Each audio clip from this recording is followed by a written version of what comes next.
Hello and welcome to Thought for the Day.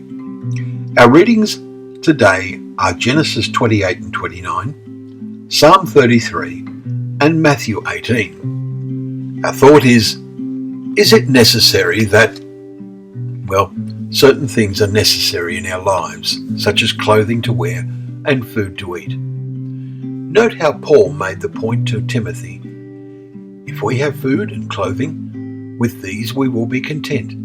And there is great gain in godliness with contentment. 1 Timothy chapter 6 and verses 6 and 8. So what hinders our contentment?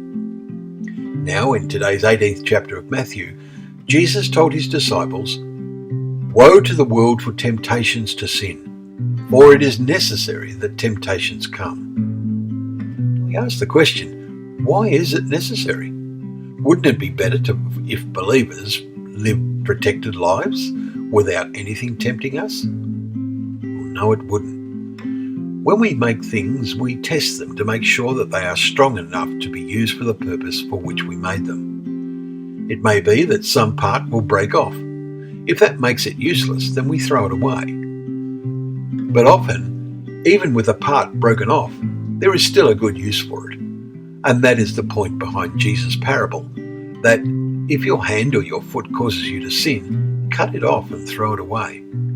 It is better for you to enter life crippled or lame than with 2 hands or 2 feet to be thrown into the eternal fire. We may have a special aptitude or talent, but if it has no spiritual value, but rather the opposite, then we should push it out of our lives.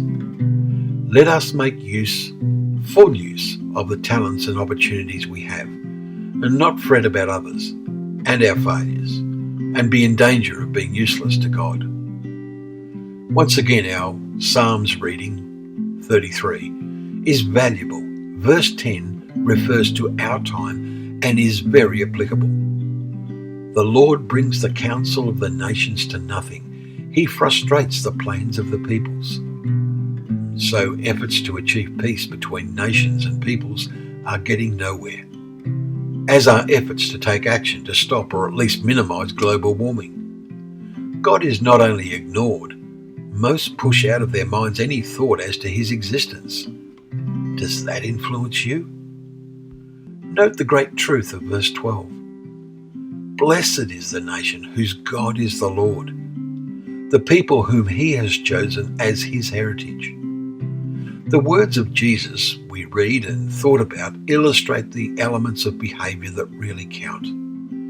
But it is necessary that chosen vessels are tested as to their worthiness.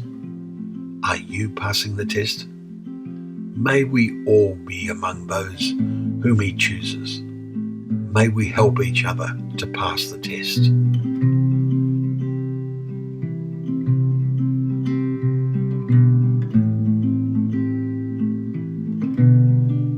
Well, thank you again for joining us for Thought of the Day. May God bless your walk in his service.